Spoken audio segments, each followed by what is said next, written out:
Johnson Matthey is there, it's got its, scientists, boffins there, and, geologists. It was the refiner, the distributor, the smelters and the refineries were built in Essex. In 1957, there's a new platinum refinery built in Essex, which establishes Johnson Matthey as the lead supplier, and that's remained its base ever since, with a direct connection with Anglo-American and acting as the sole marketing agent of Anglo-American worldwide. So, quickly then. Obviously, there are huge challenges here for industrial policy, and the next panel will deal with lots of the issues. I think in greater depth than I can right now. I think it's worth mentioning how industrial policy is back on the agenda, as after a long time it being not mentioned. But there are very great challenges to successful industrial policy. Obviously, the whole monopoly control is a big challenge, but what I've talked about in terms of the gap between the MEC sectors and the rest of the economy is a challenge. The framing of macroeconomic policy and the way it's been undermining industrial policy is a challenge, and the way the whole financialisation of the economy, which I haven't really talked about, has shifted investors away from long-term investment. So these are very important questions, which unfortunately the National Development Plan doesn't address. It has no concern for structural change, the sort of structural change I tried to talk about earlier on. It doesn't have a core goal of industrial diversification. It doesn't have key levers about how to achieve that industrial diversification. I think there are important questions about the relationship between the National Development Plan and the DTI's own industrial policy action plans. I think there are very important issues around contestation within the state about the future of industrial policy. But we also have to put there are 10 new special economic zones being proposed by the DTI. They're going through Parliament at the moment, which will include 2 platinum hubs, which are supposed to act as magnets for investment. And Rustenburg is going to be a proposed area for a fuel cell hub. Now, obviously, given everything that I've said about the ownership and control of the platinum industry, obviously the first question is, will the mining houses agree to discounted prices? But I'm sure we can come back to that. But also, I think whatever measures we discuss in relation to platinum, we need to put it in the context of other areas of industrial policy. Particularly if we look at infrastructure plans, we see the emphasis around coal, the 3 new power stations, the whole question of unlocking the northern minerals belt, and whether this is going to actually reinforce an extractive pattern of development. I'm raising questions really more than answering them, but for questions of time. But let me just finish. What I'm trying to say is that the platinum industry exhibits the central features of South Africa's political economy. Monopolistic industry structures, vertical integration, tight corporate control, co-option of emerging black capital, continuing emphasis of export over local beneficiation. So it's embedded in the larger dynamics of the MEC and its evolution. Major changes in terms of corporate restructuring and financialisation are very, very important, but we can still see the determining role of the MEC across the economy. And what that means is a hugely skewed pattern of development, which is fundamental to understanding the structural nature of unemployment in South Africa and of poverty and of inequality. And it demands to me very radical measures of the status to promote more equitable economic development. In terms of the massacre itself, about which I've said nothing, I think it sheds a strong light on how economic and social issues, today, and how many features of the past have not so much been preserved, but have been reproduced since 1994.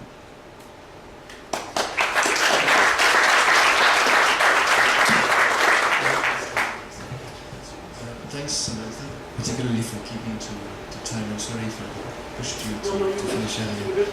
But I think we'll have a lot of time if we keep to time to the discussion and to add to the speech. Let me now introduce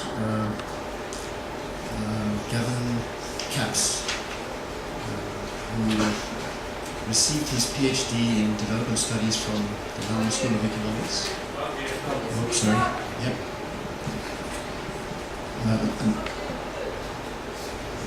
Okay. Let me introduce Gavin Capps, the next speaker. Gavin received his PhD in Development Studies from the London School of Economics. Can you hear now? Yeah? Okay, good. He received that in 2010. He joined SWOP as a senior researcher in January 2013. And he's the leader of the Mining and Rural Transformation in Southern Africa project, the Matisa project that was mentioned earlier.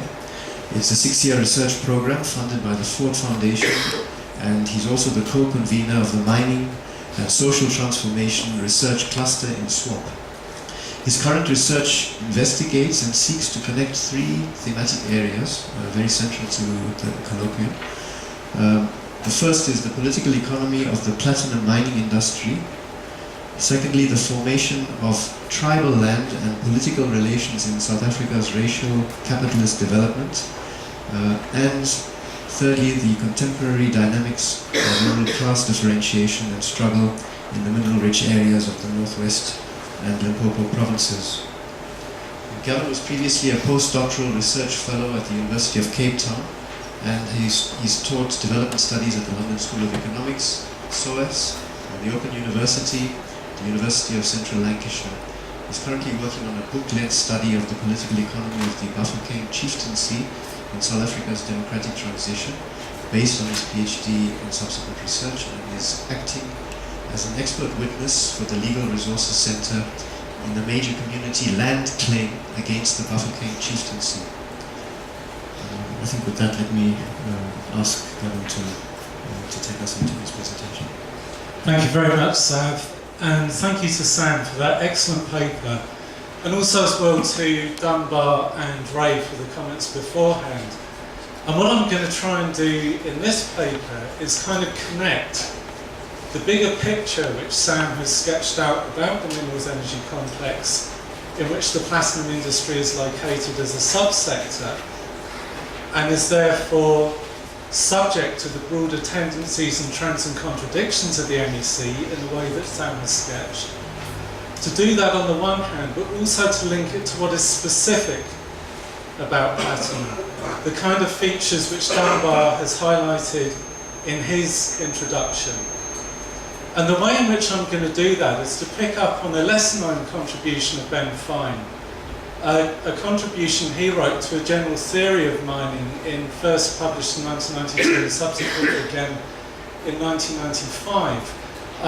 It's a preliminary take on what are the kind of general features of mining industries that we could begin to look at in each particular case to understand their particular dynamics, to understand what is specific to them.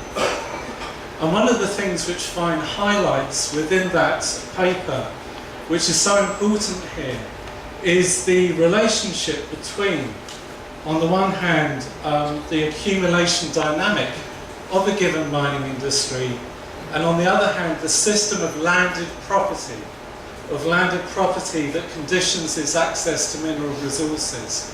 Now, what does this mean?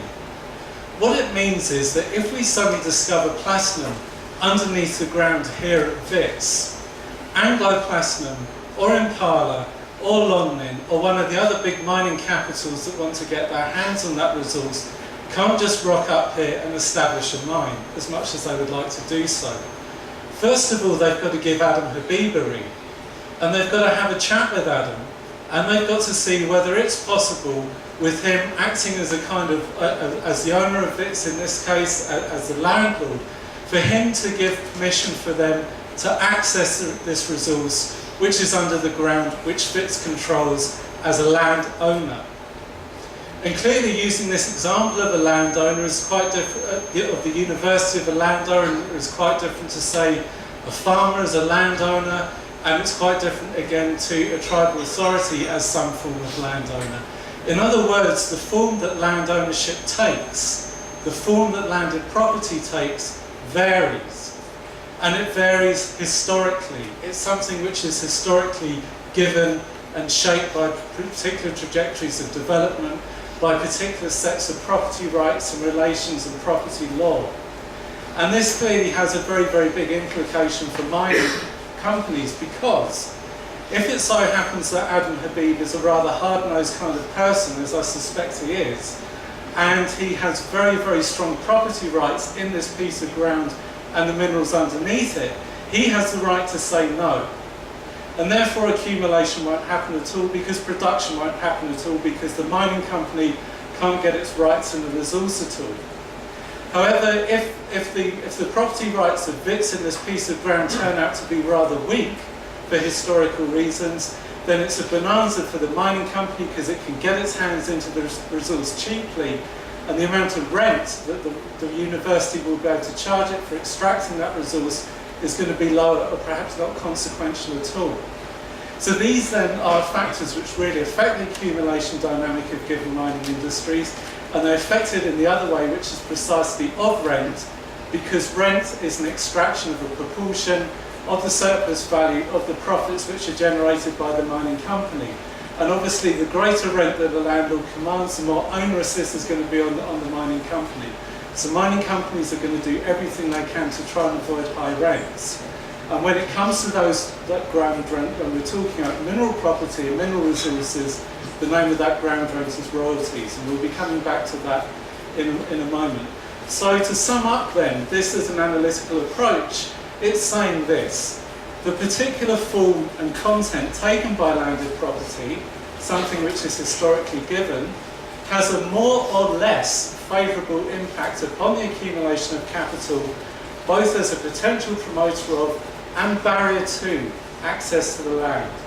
Now, Dunbar told us about how the mining industry resolved this problem. For the gold mining industry, it was very simple. The gold was there under land which had been defined as white farmland. White farmers had the property rights in it. The Oppenheimers and so forth just bought up the farms, they bought up their rights, they eliminated the potential barrier of landed property. However, platinum mining happens in another part of the country with a very, very different sort of a history. And this means that the relations of landed property which mining capital, platinum mining capital confronts are very different. And this actually has all kinds of implications for the way in which platinum has developed in this country and the kind of accumulation strategies which have been adopted by platinum mining capitals. Now, to begin to understand this story, we have to go back to the key features which Dunbar pointed out.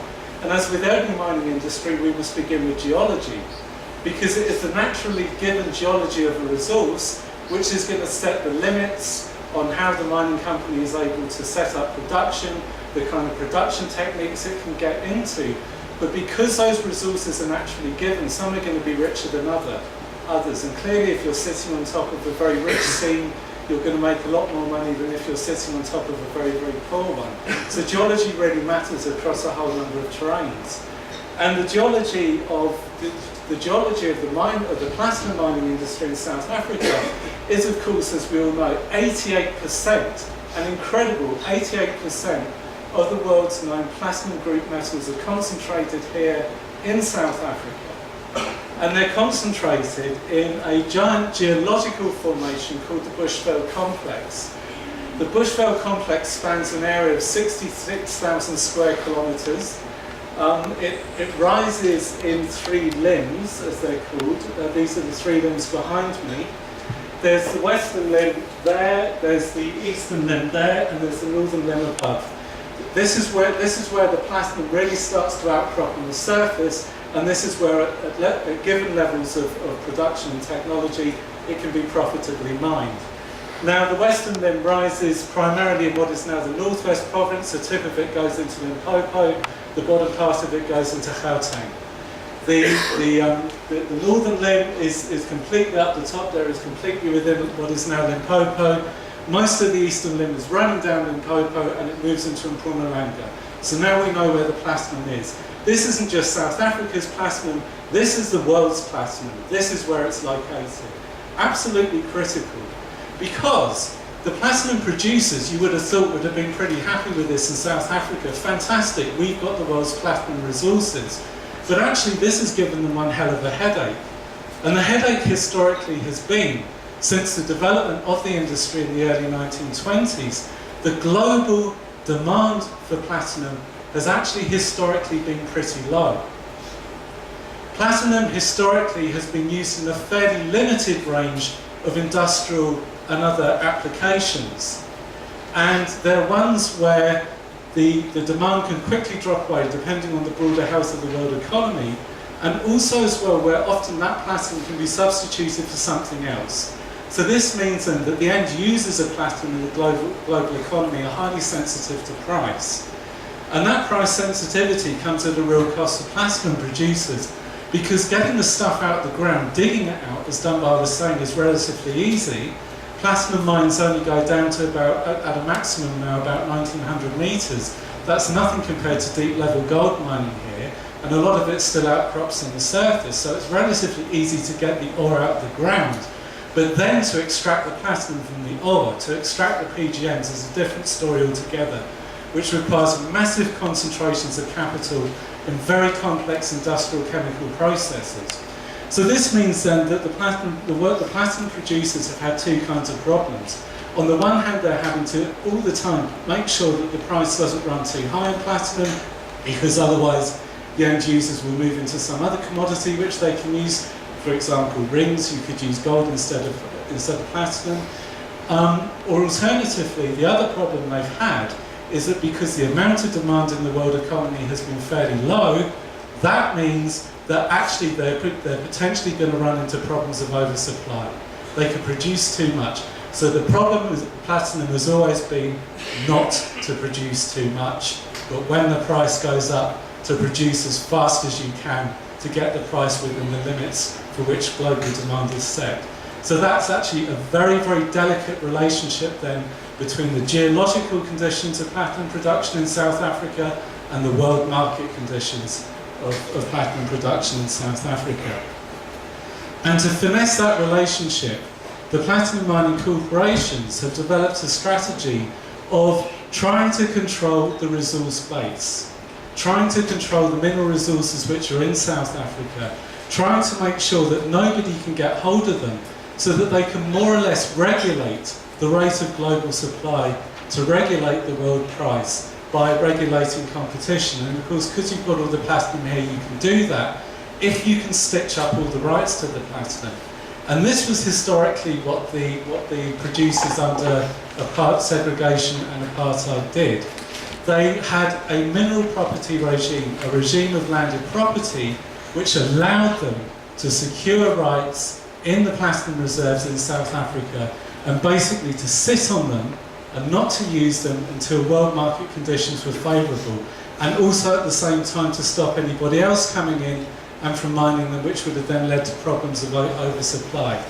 So clearly then, the way in which the mineral property system historically was structured and functioned within South Africa has been absolutely key to the accumulation strategy of the platinum producers. And what has happened to that mineral property system in the post-apartheid period has been key to the kind of strategies that they've attempted to adopt to cope with this, leading us all the way to the current troubles in the industry now. And in the remaining 10 minutes, which is quite scary, I'm just going to try and sketch some of that trajectory, and it's going to have to be very brief. First, a drink of water.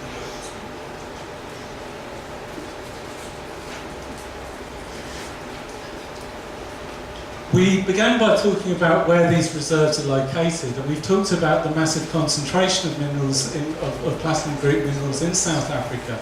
But there's another key feature as well. It was the geopolitical location of these reserves under apartheid.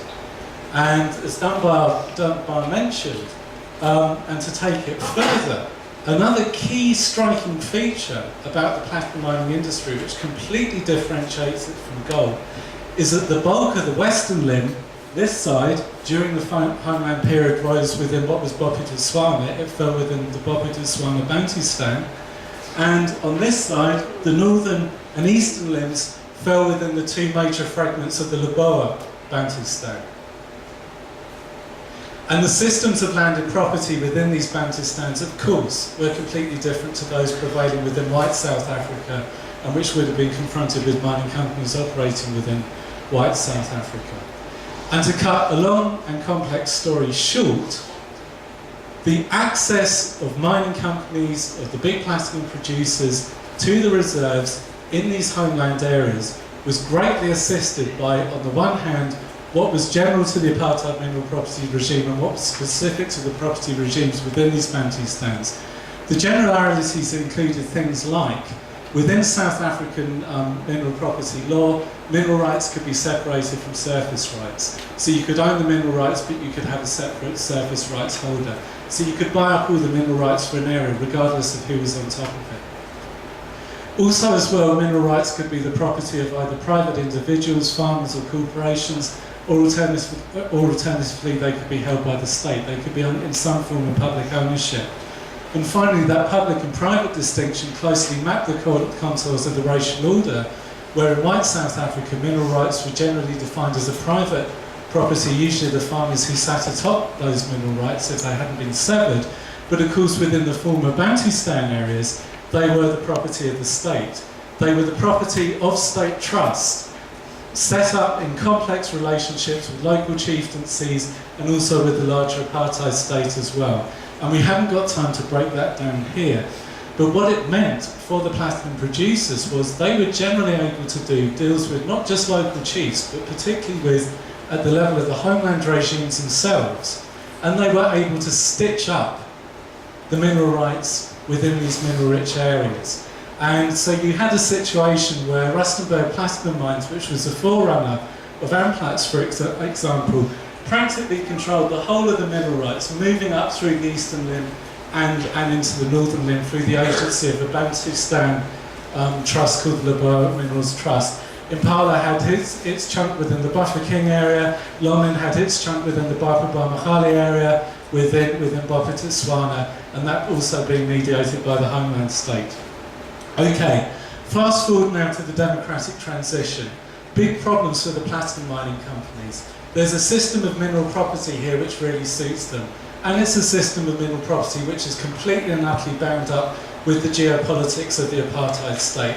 And of course we're now going to be entering a unitary South Africa in which Bantustans become a figment of the past as they should be. Now what happens? The platinum mining companies and others are able to mobilise and are able to really put a lot of pressure on the incoming Department of Minerals Energy to make minerals reform a no-go area within the new South Africa. So essentially, any lease deals and any rights which they had achieved under apartheid, they get into the new South Africa. And this remains the case all the way through the transition to 2000, which is the next period we'll come to. But in this transition period, it suddenly works out, this whole arrangement works out very nicely for the platinum mining companies, because as you can see from the graph behind me, suddenly there is a global boom in platinum demand of unprecedented proportions. And that is a result of new areas of demand emerging for platinum, particularly within catalytic converters. Ironically, the result of environmental legislation in the north. And the price suddenly goes up, and the big three, what has now become Amplats through the unbundling which Sam has described, what has now become Impala, again unbundled from Gencor in the way that Sam has described, what has become Lonmin, those are the big three producers who have had the historic concentration of rights and thus the monopoly power within the industry, and they are perfectly positioned, sitting on top of the world's platinum reserves, to suddenly expand production at an absolutely and hitherto unknown rate. And suddenly you get a situation where, depending on how you count them, in the old South Africa you had probably about 5 operational platinum mines. A few years later, getting to 2010, you're talking about at least 22 with another 30 projects on tap. And it's really the big three which are the driving force behind this. Now, they are able to make absolutely stellar profits out of this, profits which are then shipped to London via Anglo-American and into the world economy, and God knows where. We certainly didn't see them here. And but the irony of this is that the very success of the platinum industry in maintaining this favourable system of mineral property relations and therefore being positioned for the boom actually then makes it the primary target of the ANC's post-apartheid minerals reform, which had been set out in the Reconstruction and Development Programme. And that reform was what would become the Minerals and Petroleum Resources Development Act of 2002, but was initially floated as a Minerals Development Bill of 2000. And the key feature of that reform for us is twofold. The first one is that the ANC says what we are going to do, in line with best practice in the rest of the world, is that we are going to bring all mineral rights into state custodianship. There will be no more any private ownership of rights. They are going to become the property of the state. Some would call that effective nationalisation. I will. So the nationalisation of mineral rights then suddenly changes the whole scenario. Because now the rights which the major companies have got within these areas of ground up in the northwest province and up at what is now becoming Limpopo, suddenly this is now going to be mediated through the democratic state, and suddenly their ability to monopolise this resource is going to come into potential jeopardy. And moreover, not only does the ANC have a strategy of nationalising the resource so that it makes it more rational for other mining companies to come in and thus to increase the rate of competition and accumulation within the industry, but at the same time it says we are going to use this as a lever of social transformation. We now are going to have the mining rights. We now are going to tell you whether or not you can have a license to mine, and we are going to set conditions. And those conditions are going to include that you positively are seen to contribute to the racial transformation of the structure of ownership of the mining industry. In other words, black economic empowerment. So this is where Patrice Motsepe, this is where Cyril Ramaphosa, this is where Tokyo Sekwali, etc. suddenly get their big break, particularly the latter two. And of course the platinum mining companies, the white platinum mining companies, absolutely fight this tooth and nail. There's a really stiff competition between them and the state and the proto or aspirant black mining capitalists between 2002. A series of compromises are made. There isn't time to set them out now.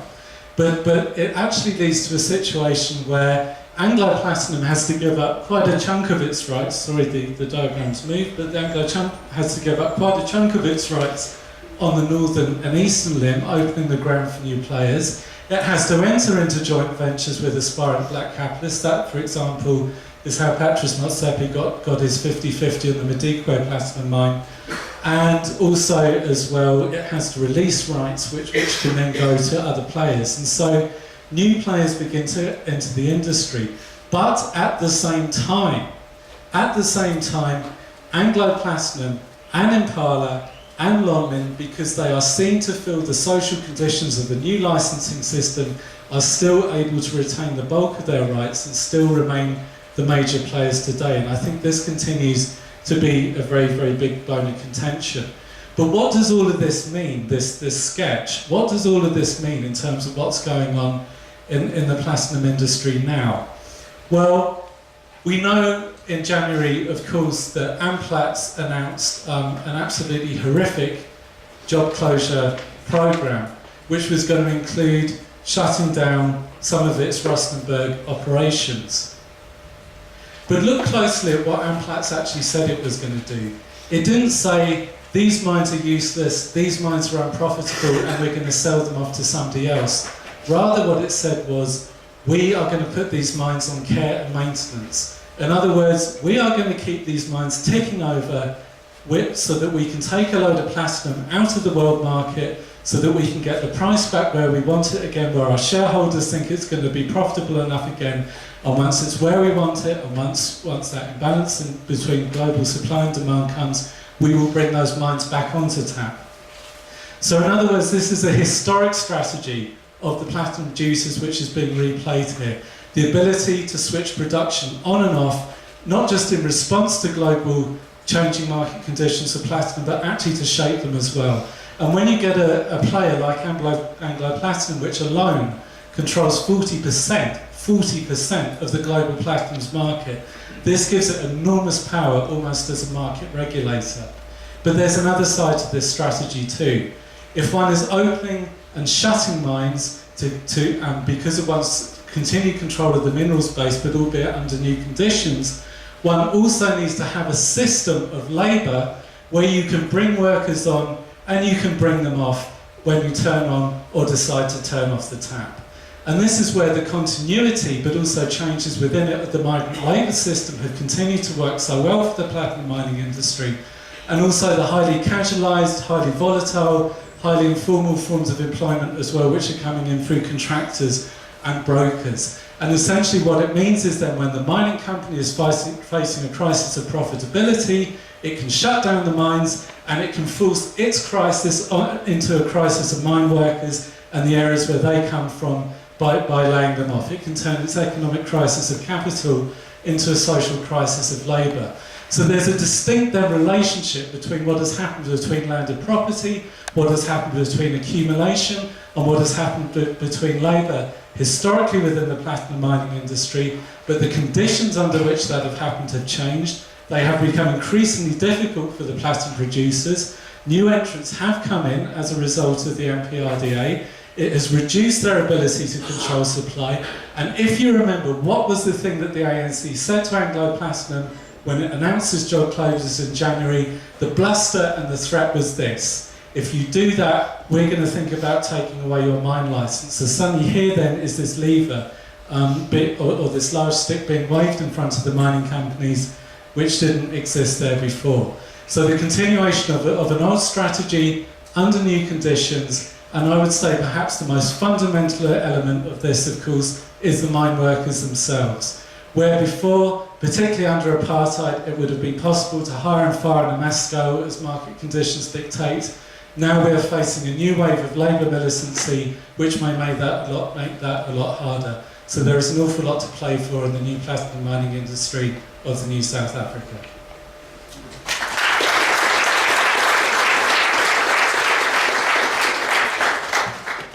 Thank you, Gavin. I now turn to our third panelist, Dick Forsland. Dick works at the Alternative Development Information Centre in Cape Town. He's been there since 2010 as an economist, researcher, and facilitator of political economy literacy workshops. A report on personal income taxation in South Africa was published in 2012. And Dick is currently working on a report on corporate taxation in South Africa.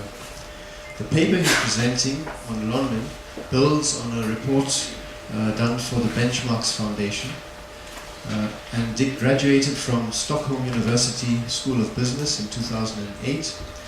His PhD thesis on savings propaganda and the financialization of everyday life was titled "Give Me the Money."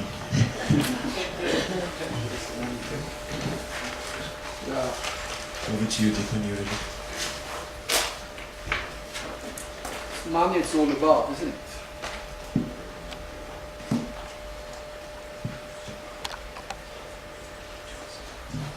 No, it's okay. Frank, So, I think they won't be able to hear. you hear me now? Okay. So, as you know, everybody wants to be read, and I would have loved to sort of distribute this report now, but there's still something to do about it, some small changes.